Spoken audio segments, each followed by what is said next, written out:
2021 259D3. Bought this November 21. It's April 22. Want to give a quick review on it. In comparison, I'm coming from Takeuchi. I've run the TL8, TL130, and TL140. I went with Cat mainly for service. My local tack dealer, I talked to them about getting a new one, and they don't want to back you up if something tears up, keep you working. I can only afford one machine. I can't afford two. This thing tears up. Cat promises to keep me working, and they have. They've took real good care of me. Service is a big thing. The warranty and all that. I mean, the way new stuff's going, you got to have a warranty. This stuff tears up. I mean, the last Takeuchi I had blew a motor and it was in the shop 3 months. I mean, it's downtime I can't afford when you try and put food on the table. But comparison to the tack, this machine pushes harder, digs harder, it's quieter.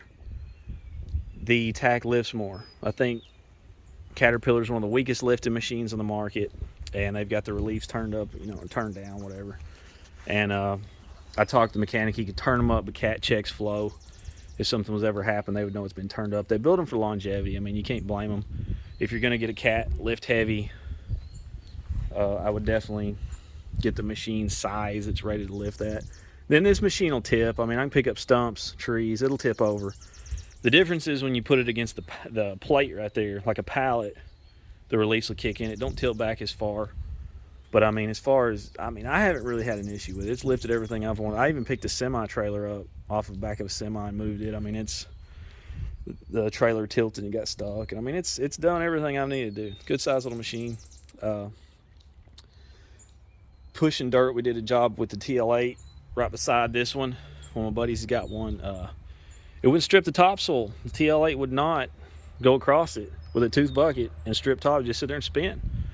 I blame that on the track design. I feel like Takeuchi, this is like a triangle. They pull that rear wheel back. Takeuchi's got it straight down the back if you look at him, and it feels like it hurts it when you're trying to push like that. You get the grass stripped off a tackle push, it'll dig. But this machine, man, it don't give a crap. It'll push it. It'll dig it. It pushes harder. Like I said, it's more productive. I've run them both. I love Takeuchis. They're well-built, good machines. I know everybody on YouTube talks about how great they are and runs them. They're cheap, reliable. I feel like Caterpillar's laid out way better. The engineers have done a great job on laying out, working on it. You can get to everything, pop the cab, the engine. Tacks are a nightmare. We pulled that motor. They're just a pain to work on. Something on the track system here. If you're getting a D3 series, yours has probably got a black block there, plastic. And what that's doing is transferring vibration through the frame into the cab, and you're going to hear a whining noise. It sounds horrible. I had to wear earplugs when I got the machine, and luckily my cat rep didn't know about it, but I talked to one up north, and they said Cat 5001 is the fix for this. That's a rubber block, and that takes away that whining noise. I don't know why they all don't come with that. They should have changed it, but if yours is whining, I would definitely look at getting that done. It makes a huge difference. All the tacks, Kubotas, I gotta wear earplugs in them. You run them 8 hours, they give me a migraine headache. The Cat, I mean, this thing, Bluetooth, radio, cell phone, whatever, it's quiet, it's comfortable. Owner, operator, running 8 hours a day. It's got me more production. I feel good running it. If I got scrubs in a business running a machine all the time I'm not in it, get a Takeuchi Kubota. I mean, solid machines, beat them around, whatever. But owner, operator, I'm happy I went with the Cat and the service and the reliability and all that. I mean, it's a well thought out, well built machine.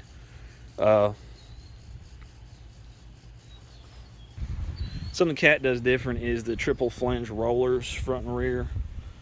That makes a huge difference. I mean, you get this thing on hillsides, it holds them, holds the hill well, holds the tracks. I mean, I could dig with this thing on a slope, and it just did it. The tack will start popping and trying to throw a track.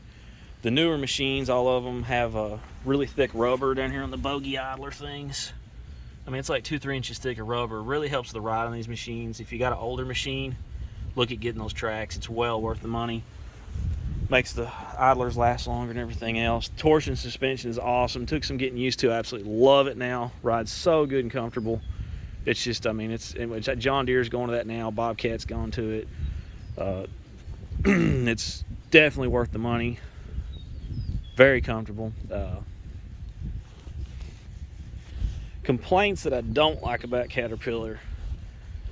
thing I don't like about it is grease fittings. If you look at the new Bobcats, which Bobcat, the T76, T66, they've copied this machine totally. I mean, they put the engine just like them, cab, all that. They've really copied a Cat. They really have. But they did do this, the grease fitting. They got these all over it, all down the side. Easy to grease. Every 8 hours, I'm trying to get up in here. There's a grease fitting. I don't know if you can see it or not. One back here, pain in the butt to get to. And then they got one on top. You actually have to crawl up this track. It's ridiculous. And then look down in here, and there's a grease fitting under that hose that you can't even stick your hand down and touch. So you're snaking a grease fitting down in there and getting it everywhere trying to get it on.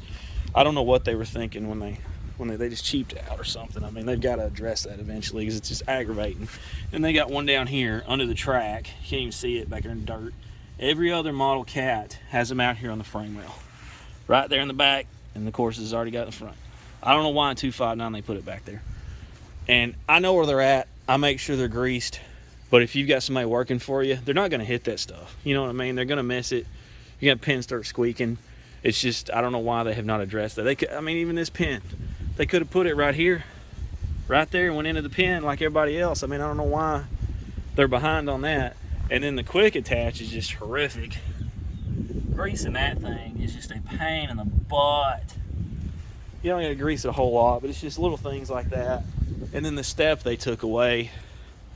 Most of the other models have got a full, even the older ones had a step that went all the way across this ram. When you're not hooked to something, you go to step in, you just got this little piece step on instead of the whole thing across here.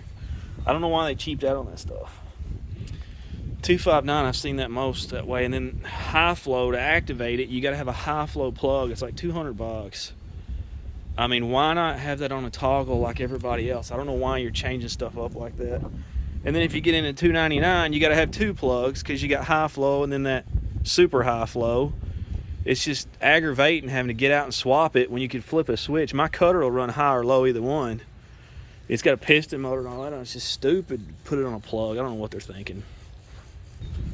But, I mean, I love the Caterpillar machine. Like I said, runs great. I'm not brand loyal to any brand. I like Takeuchi. They're good machines. It just, if you're a farmer or something, you're just in it moving hay an hour or something like that, or doing little jobs like, I mean, hey, it works. Get in and go. But when I'm in one 8 to 10 hours a day, running all day long, wide open, it's like, this machine has been more productive. It's faster than Takeuchi. I mean, you can put this thing in rabbit.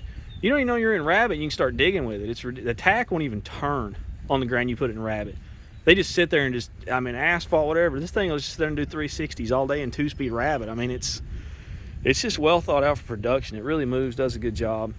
I'm going to do a review on the Sani. It's SY60, got 150 hours in it, so look for that video. But I'll say this about inside too. I've not seen anybody say anything about the cell phone holder in these. I don't know if it's supposed to be like this or not, but this is what I figured out running it all this time is, if this was my cell phone, I'm using it right now, but I stick it up there like that. I run this machine 300 hours and it ain't fell out yet. And then you can run the cord over to the plug. Works pretty good like that. I'm sure over time that's going to stretch out and may start dropping it, but like I said, 300 hours it's worked so far. The cab in these, I mean, this thing is just very comfortable. Not near as big as a Tac, but it's comfortable. AC, or I don't like how the AC's down low, but it works. Your legs freeze, but it's air ride seat's awesome. Controls move with the seat. That's awesome.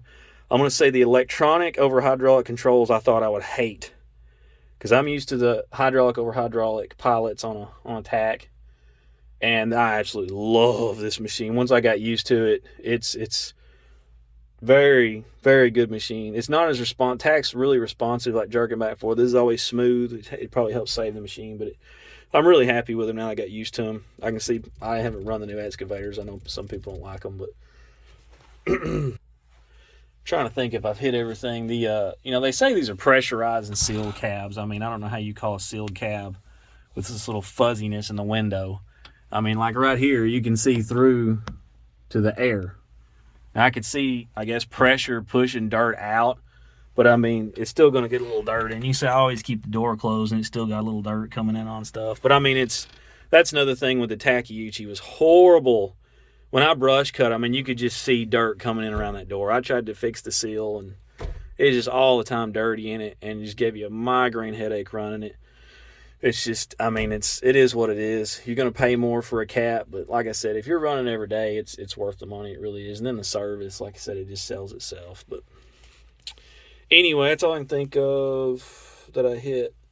Likes and dislikes. I mean, it's a good machine. Go out and run them. I mean, and your area of cat sucks. I mean, I may not go with them. I may go with John Deere or somebody. Dealer supports everything. If they're going to take care of you and they're good guys, that's number one in purchasing a machine. I want to say too, on Caterpillar, their pin system down here, it's on both sides, flanged on both sides. I think every other manufacturer just hangs a pin off the side right here and has it hooked on this side. I know I've talked to guys at John Deere's 300 hours, they're having to change the pins on them. My Takeuchis were a little sloppy there. You know, we're just got a pin hanging off, and it affects your grading. You know, the way Cat's done that where it's braced on both sides just seems really smart. Longevity. If you see the dirt caked in there, I blame that on Cat's bucket. They're supposed to be coming out low pro this year. They just got that standard bucket, and the dirt is like right here. So if you hit a bump, it falls back in there. Rocks get in there, scratching your loader arms up. With a low pro bucket, the long bottom, the top of your pile's up here. So if you hit a bump, it's not as bad about falling over backwards. So if you're getting, you know, one of these, I would recommend like a Kubota bucket, which is a Bragco or a Pallet in that low pro bucket. I just really like the low pro bucket. It's an 80-inch bucket on this machine, does great. Like I said, it comes with a 74. I'm probably going to sell it and get an 80 low pro. But Cat does build a very good bucket. I mean, it's braced up well. I'll show this if you made it to the end of the video. You don't ever want to buy one of these trucks with a flip-up hood, man. I'm telling you, if I had known, I would look for a full front flip. But working on this thing, good grief. I got the 5.9 Cummins in here. And this thing, the freaking studs have snapped off. One, the back one's already broke when I got it leaking. I put a C-clamp on it, and I didn't hear anymore. Then the next one snapped the other day. I put 10,000 miles on it. And I took a piece of angle iron and a bolt welded it and tightened it, and it fixed it, thank goodness. But these things are so rusted on this truck. Pulling that manifold, oh, it's going to be a pain. Drilling those out.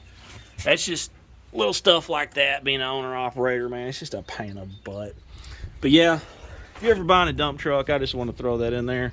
Try to get one with a flip-up hood, man. Crawling in there, horrible. But I'm going to say Ford dump trucks, it's been a good little money-making truck. Pulls hard. Good little